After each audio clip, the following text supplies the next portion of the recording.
Sure, no Yeah. problem. So you can hear me okay, everybody? Yeah. Fantastic. Thumbs up, I like that. And I've been looking through all the different little headshots and names, and I know a number of you across the screen. So yeah, great to see you all. Thanks for inviting me, Mandy.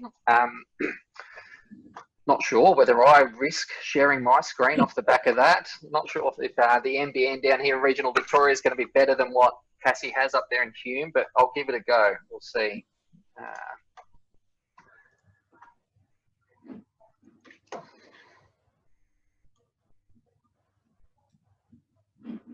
All right, are we on? Yes. Excellent, great. Well, thank you, everybody. So my name's Dan. I'm the Executive Officer for GippSport. And yeah, I'm very pleased to present today. So I also would like to acknowledge the traditional owners of the land upon which we meet, and for myself here in Gippsland, it's the Gunai Kurnai people. And I pay my respects to their elders past, present and future, and extend that respect to any Aboriginal people who are here today.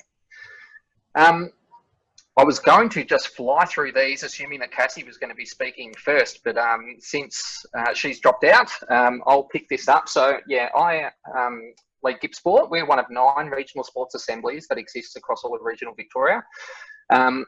So as per Mandy's introduction, we work across 48 municipalities, which are the regional and rural municipalities across Victoria. And for us in Gippsland, that's 6. So we've got Bass Coast, South Gippsland, Ball, Latrobe City, Wellington and East Gippsland as well. So we have 4 office sites across the region, one in Inverloch, one in Traralgon, one in Sale, and just re-establishing our Bairnsdale presence currently at the moment.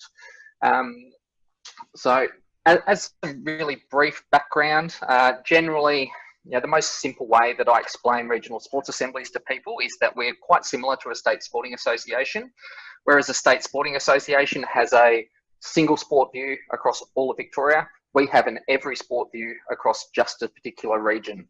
And we certainly present ourselves as sport development experts and really picking up that club development work and that raw governance, not-for-profit governance type area, that volunteer management support type stuff, whereas often the state sporting association development officers, particularly those in regional Victoria, have a strong participation focus, and generally that would be around pathways and talent IDs and then school clinics, and that's about it really in terms of the capacity of the people that end up in those roles. So we try very much just to pick up the gaps and work very much in partnership across the region with the sport and rec teams with it across the 6 municipalities here in Gippsland, and then also with state sporting associations as well.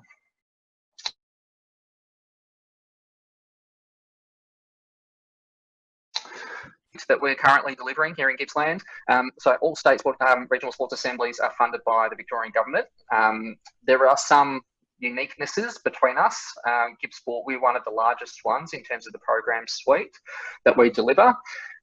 So we have the SRV program, which is the Together More Active program. So that's the work that we do in the traditional club space. So working with committees around succession planning, governance, and everything to do with normal sports club operation. The next program there is the Regional Sport Program, which is funded by Vic Health. And this is very much around social and modified sport, alternative forms of participation. We have a strong focus on women and girls, and then a strong focus on young people in this program as well, just to pick up that gap in the traditional club-based sport drop-off rates there in the 14, 15, 16-year-old age groups. Some of our local stuff that we do here, we have worked since 2014 on a program called Deadly Gippsland, which is a sport and health social marketing program with the Aboriginal communities here in Gippsland. So I'm currently negotiating funding with DHHS for this one. The new state government, Coron Ballot Jack, Aboriginal Health Strategy has a prioritisation of funds mandate to Aboriginal organisations. So being a mainstream organisations, we're not technically eligible for funding for Aboriginal health initiatives currently. So we're currently trying to negotiate what that looks like, but it's been a fantastic program that we've delivered for over 5 years now. We have a local program called the Latrobe Street Games. So that's been funded by the Health Innovation Zone, which has just been awesome. So we're into our 2nd year of that program at the moment.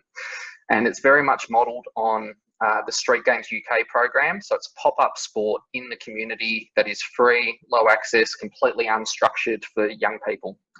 And so it's very much just game-based, go where the young people are and just play sport, do whatever they want to do, and just activate young people. So it's been really good. We won the Improving Health of Young Victorians Award in the Vic Health Awards last year for our delivery of this program. In the 12 months that we delivered, we had close to around 10,000 participants in the program across the year, which was awesome. So we're really keen to keep working in Latrobe to do that, and are currently looking at options to potentially scale that out across all of Gippsland, and hopefully with our regional sports assembly partners across all of regional Victoria soon. But we'll wait and see with that one. We have another program called Make Your Move Latrobe. So again, this is local there to Latrobe City, based on the Health Innovation Zone.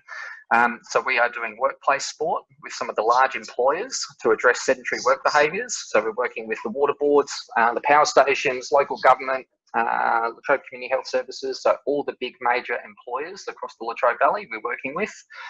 We also are just starting a new phase of that program where we're looking at physical literacy and early years physical activity programs, so trying to address rates of inactivity and childhood obesity type work there. So looking at sort of 2 to 6 year olds and sort of building a program, and we're just about to formalise a partnership with Play Australia, just around getting back in the streets and utilising their Play Streets campaign, and a few other bits and pieces there as well.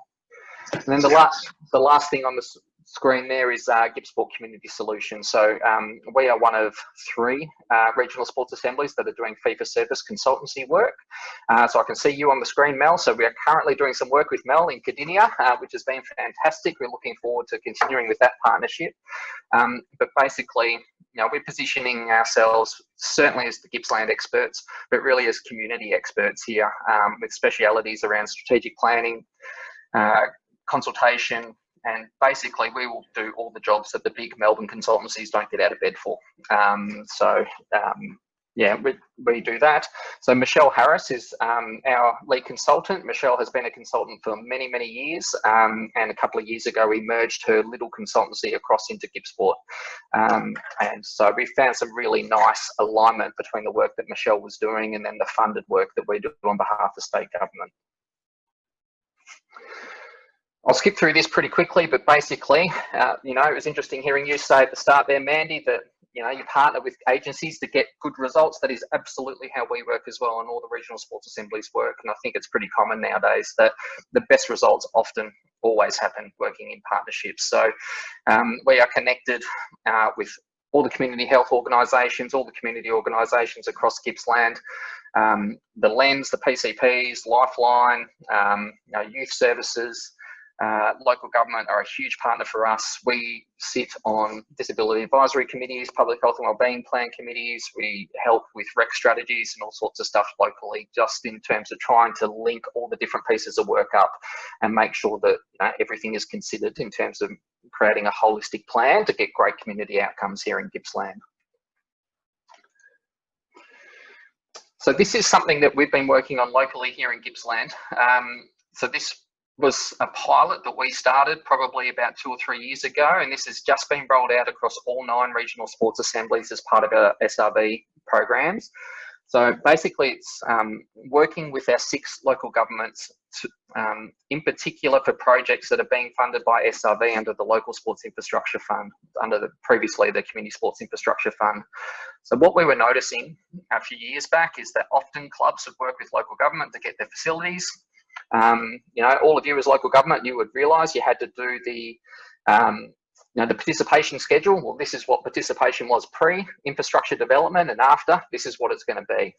And often what we were finding is that, once sod starts turning, frames start going up on pavilions, there's no carrot dangling out the front for the club anymore. So, particularly for female-friendly facilities infrastructures, there are a number of instances where clubs are like, oh, we can't have a youth girls team because we don't have female-friendly facilities. So they work with government, get the grant approved, And once it's there and built, oh no, we don't have that committee anymore, and then they don't follow through with the participation outcome. So this was something that we are trying to work with to make sure that clubs and leagues in the area actually follow through with the participation commitment, and for all of the infrastructure investment in Gippsland to realise the real outcomes of what the intended benefit is. So basically what we try and do, we identify one priority project per LGA per cycle. That is highest priority for the community, highest priority for SRB in our region, and highest priority for that LGA. So we have that meeting at the start, which is that top square there, where we identify that strategy. And that's where the work then sort of splits off into two areas. So the local government then goes and works with SRB to develop up the application, do the technical design and all the other work that you guys have all done in the past around that. And then we go off over here our way and we'll work with the tenants at the facility there to make sure that the grassroots work is done to enable the club to meet that participation outcome that it says that it could do. So that basically involves, the general process is 2 workshops with the club committee. We will then take them through the whole process and get them to understand why they're doing that. It's almost a mini strategic planning workshop, but it's a strong focus just on participation outcomes.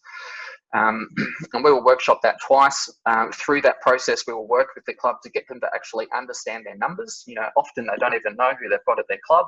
They don't have the history of the numbers, and that's one of the gaps that we see in clubs all the time, is that succession planning of information from committee to committee as you get the churn each season. And then at the end of that process, we develop up a participation plan, which is effectively a 12 to 18 month schedule, broken down into months of activities that the club can do in partnership with us, local government and their SSA to realise that participation outcome. We try and keep it really simple. So, identify these are the coaching opportunities that need to be implemented. These are where we're going to market. These are the open days we're going to run. These are come and try days we're going to run. And then at the end of it, we're going to end up with, 3 youth girls teams. That's the hope. And we're just there to hold their hand through the whole way and try and get it to happen as simply as possible. And at the same time, over here, you've got local government working with SRB, etc., and the facilities getting built and developed.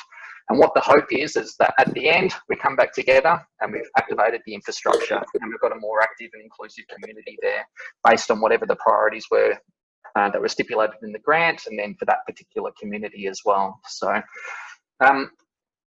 we're starting to get some good outcomes for that. It's hard work because you get that committee churn all the time. Priorities change for clubs, league structures change. I'm not sure how familiar people are with the Gippsland sports sector at the moment, but in terms of the mainstream sports, the governance structures and the leadership structures and competition structures are just changing radically. So the footy netball leagues, they've just got the G25 review that's just come out, so that's proposing radical changes to our leagues. Our cricket league structures have, they've merged, then they've not merged, then they've merged again. So who knows what it's going to look like this summer. Soccer is up and down and really changing as well. So, trying to navigate all of that and support the clubs to be able to enter the teams and build that participation is something that we're constantly working on. Some of the high priority pieces of work that we're doing here across the region. So we are facilitating a Changing Gippsland's Game project. So we received some funding from the Office for Women in Sport and Rec, and we spent 12 months building a professionals network. So that was targeting women that were professional sports administrators in Gippsland and building a 12-month professional development program. So that was our staff from GippSport. That was all the women in sport and rec roles in local government across the region, and then all the women in SSA roles that were based in Gippsland as well. So we delivered that. We did a 12-month program, and we've just been funded for phase 2, which is to use that increased capacity to then work with community administrators in Gippsland. So we are in the process of setting up 6 satellite groups, 1 for each municipality. We're inviting 10 women per LGA into that group, and that professionals network is then facilitating the communities network, and it's all based around the whole mantra of the Office of Women in Sport and Rec is to increase women's leadership in community sport and build capacity of women as sports administrators and leaders in their communities. So we're just starting phase 2, and we'll have our first session shortly. We also ran a Gippy Girls in Sport forum. That was probably about 12 months ago, where we brought together 60 14 to 18-year-old young women from Gippsland. We held it at the Summit Adventure Park in Trafalgar. We had fantastic representation. We included Erica Randall from La Trobe University's Centre of Sport and Social Impact to facilitate it. Erica wrote Sport Australia's youth participation report there, so she facilitated that for us. And basically through that day, Erica took those young women on a co-design journey around, what could community sport look like to retain you in sport, and then to bring all of your friends in sport as well. So we're still working on the findings and the outcomes from that, but what we will be doing with that is developing up a guide that can be used in community sport to really support and welcome young women to maintain their sports participation right through. And then the last dot point there is just the advocacy work that we do through Regional Sport Victoria. So Cassie was going to speak to most of that. I'm not sure if she's back on, I can't see. But, I'm currently the acting chair of Regional Sport Victoria. So we're really trying to elevate the role of Regional Sport Victoria to work in partnership across the state. We're making sure that the regional voice is heard at state government, and then in Melbourne, where a lot of these SSA facility plans, participation plans are being developed, and they have a really strong metropolitan focus and a metro lens on it, which to some level makes sense because that's where the population is. But certainly a lot of those plans, once you roll out and the further away from Melbourne that you get, the less relevance they have, because the demographics of the community are just so different and the needs of the community are just so different. So we're really trying to elevate the regional voice in all of those sort of high level planning pieces of work that's happening currently. These are just some of the opportunities that we've sort of seen locally that we would love to work more strategically on with local government, and we'll continue to do this. So certainly what we're seeing in our region here is that now is the time for strategic infrastructure investment. I think that age-old mantra of build it and they will come doesn't hold true anymore.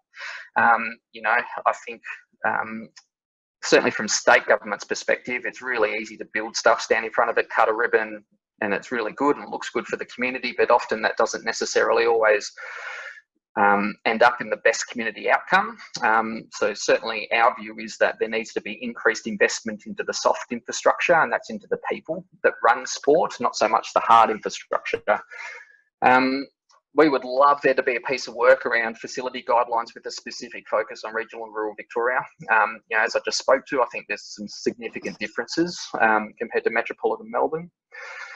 The current COVID lens at the moment, Mandy, you touched on that briefly in the intro as well. That's having a huge impact, and Cassie has a number of different talking points to this, so I won't go there. But I think what we're seeing as a result of COVID is that volunteer capacity is just not there.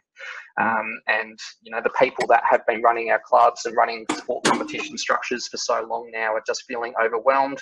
They're feeling pressured from state sporting associations to start competition, and are not wanting to put their communities and or clubs at risk from the virus, which is completely understandable. So, certainly locally, I'm trying to have some competitions with our local governments here and how we can provide some opportunities to participate for people in the community in a safe manner that doesn't rely on volunteers. And we have just advertised early this week in partnership with Bass Coast Council 3 roles through Working for Victoria that we will co-manage as GippSport and Bass Coast Council, and that is purely to facilitate sport in lieu of any other sport happening in the municipality. So these 3 roles will run the competitions, will pick up the role of the COVID-19 safety officer, do all the hygiene protocols. So then as a club volunteer or a community person, all you need to do is just bring the people together. That's it. And all of that health protocol is picked up by a paid person in the background that we can closely manage to ensure that all the checks and balances are in place. So all of that requirement does not sit with a volunteer. So we've just advertised those roles. We'll see how we go in terms of getting people, making sure that they have the right skill base, and very interested, Mandy, to hear that sort of quick induction stuff that you're working on, because that's something that we're very conscious of as well. So depending on how that goes, that's something that I'll be looking at, talking to our other 5 municipalities in Gippsland to see whether we could replicate that out, just to get some activity happening, because as I said, volunteers are just not feeling like they have the capacity or readiness to be able to do that work. I touched on GippSport Community Solutions there briefly. So, you know, as a not-for-profit organisation, we do some fee-for-service work. Any profit that we generate gets invested back into the community straight away. You know, unlike Melbourne Consultants, we certainly do not drive around in Lexuses down here in Gippsland with our little Hyundais. But, you know, we think that we're able to work very effectively. We don't have the travel restrictions that Melbourne consultants do. We have specialist knowledge at Gippsland, specialist knowledges of the community, and certainly Michelle, she's an excellent operator, you know, and her strength is really talking to people and getting people along the journey. Something that we've identified with some of the strategic pieces of work is that a strat plan is not a strat plan that it used to be 10 years ago. You know, it's very much a change management process with clubs. Often clubs are down to their last 1, 2, 3 people, and you know, Michelle's role is really being a mentor and a coach, saying, "Come on, you can do this. We can get there. Your club will survive." So you know, that's some of the reality that we're sort of working through with clubs in regional Victoria. And then along with that, we have a fantastic partnership with 2MH Consulting, who I'm sure many of you on the call know. So they are the technical experts for Netball Victoria and Tennis Victoria. So we do lots of work with Mick Hassett and his team there. And we'll generally, if Mick gets a big project, Michelle will go in and do all the consultation that sits behind that, and so that Mick and his team can concentrate on the technical design type work.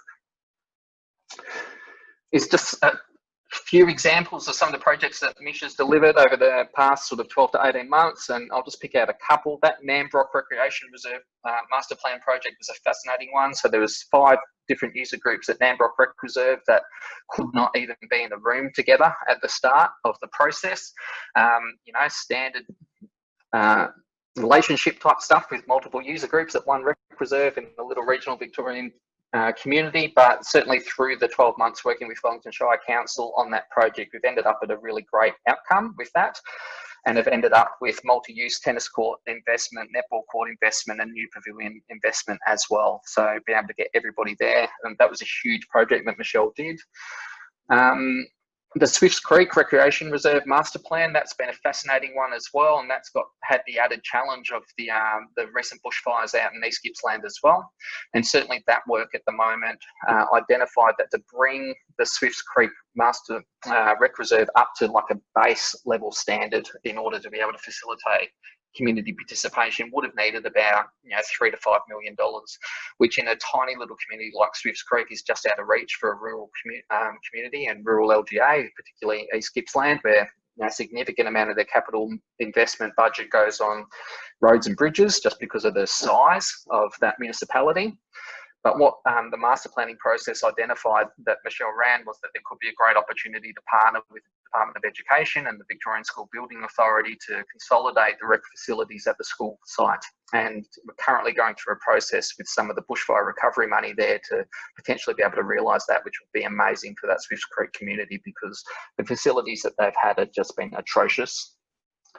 And then 2 final little projects there that I've just chucked on the bottom, which is the Latrobe Valley Squash feasibility study and the Latrobe Valley Yacht Club feasibility study. So these are really quite unique circumstances in that Latrobe Valley Squash were displaced from their facility as a result of the Victorian government building the GovHub site in Morwell.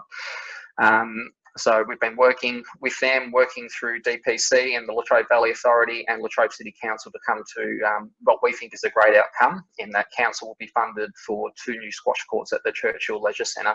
And we're currently working with Squash and Racquetball Victoria and the club there to rebuild the club structure to facilitate the squash participation in the Latrobe Valley. Very much and very early on, they were looking for a standalone 4-court squash facility, which, with current participation trends is just not viable. So working with them through the process with council to get that into a multi-purpose leisure centre environment is, a much better outcome for the community.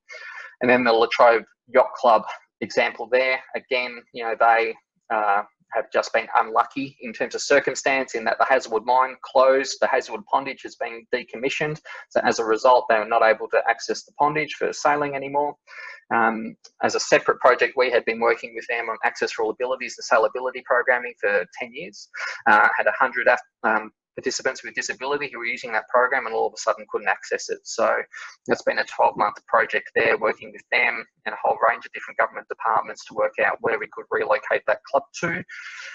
Working through different water boards and some of the different dams. Unfortunately, none of those sites ended up being viable through all sorts of different overlays from government and restrictions and all sorts of different stuff. So where that project has ended up is that we've merged them with the Gippsland Lakes Yacht Club in, say, on Lake Wellington. So, not the best outcome, but sometimes you need to make really hard decisions, and it's ended up being good because we've been able to consolidate two committees that were struggling into one really strong, viable committee, and the club participation, combined has almost doubled. So they've got a much more viable club that will see them through to the future. And we've also been able to work with them to implement a different sailing schedule that sees them travelling to a couple of different sites between the Latrobe City and Wellington Shires, which provides the members a bit of diversity in their participation, which is something they haven't had before.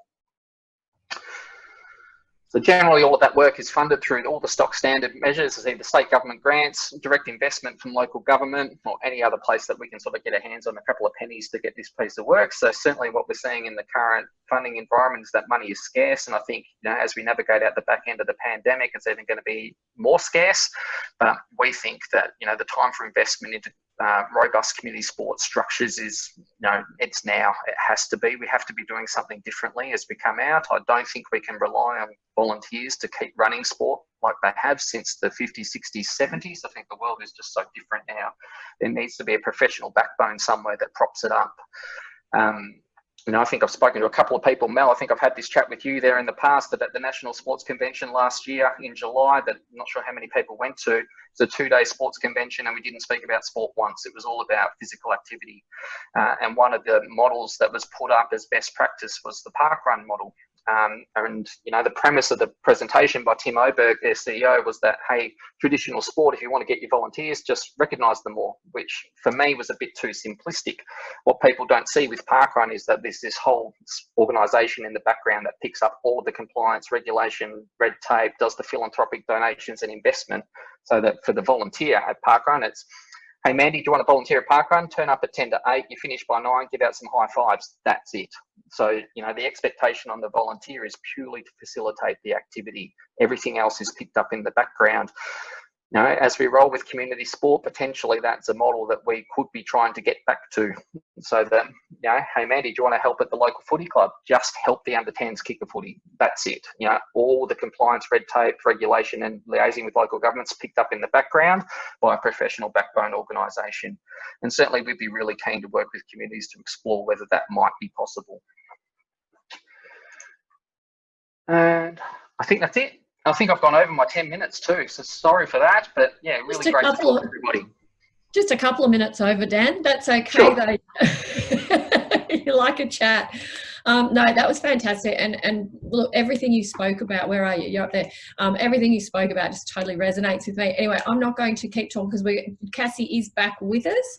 Let me just get the notes off the screen. I'm not sure where you are, Cassie. Yes, I am back, and now my video is not working, so you can hear me, but you can't see me. Yes, all right. And I hope that's okay, and I do apologise for the tech issues. I'm really conscious that you don't have a lot of time for your meeting today, and it's probably really important for you all to connect and go into your great breakout groups.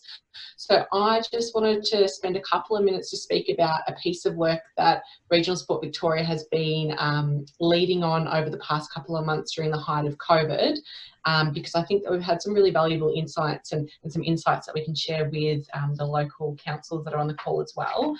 So over the period of April, May, June and parts of July, we've actually had a majority of regional staff at the regional sports assemblies have one-to-one, what we're calling guided conversations with local clubs, associations and leagues. And really, I guess the purpose of this has been to find out what support have they required from regional sports assemblies over this time, and what support will they require in the future. So just a very, very quick snapshot, because I know you don't have a great deal of time. Over the past couple of months, we've had 511 conversations take place, and that's happened across all 48 regional councils. So we've had 41 different sports and physical activities being represented in that data set, And of those conversations, 78% took place with either the club president or the secretary. In terms of the club numbers, so about 51% of those clubs that were surveyed had at least 100 members, and 18% had more than 300 members. That's based on 2019 data. In terms of the insights and the nitty-gritty, what we found was that overwhelmingly, the majority of clubs, their major concern was the physical and mental well-being of their members and of their communities. So often what we heard was that while the club members were really excited to resume physical activity, they were also really overwhelmed with the current state of play, and they were quite unsure as to whether or not they actually wanted to continue physical activity in a current COVID climate. So some of the other findings that we found were that financial concerns rated really highly amongst clubs. But I think, as a lot of you would know, the SRV short-term survival grants weren't applied to at the rate at which they thought that would be the case. So we want to do some more digging there and just find out exactly why that was the case, given that it was such a high concern for the clubs that we spoke to. Off the bat, some of the I guess the insights there would be that clubs don't currently know what the financial impact is going to be. We're still in the middle of a pandemic, and obviously there'll be flow-on effects that continue. And also some clubs were at the end of their season, and maybe some clubs weren't highly represented in those grant applications because the impact is not immediate for them, but may very well be in the future.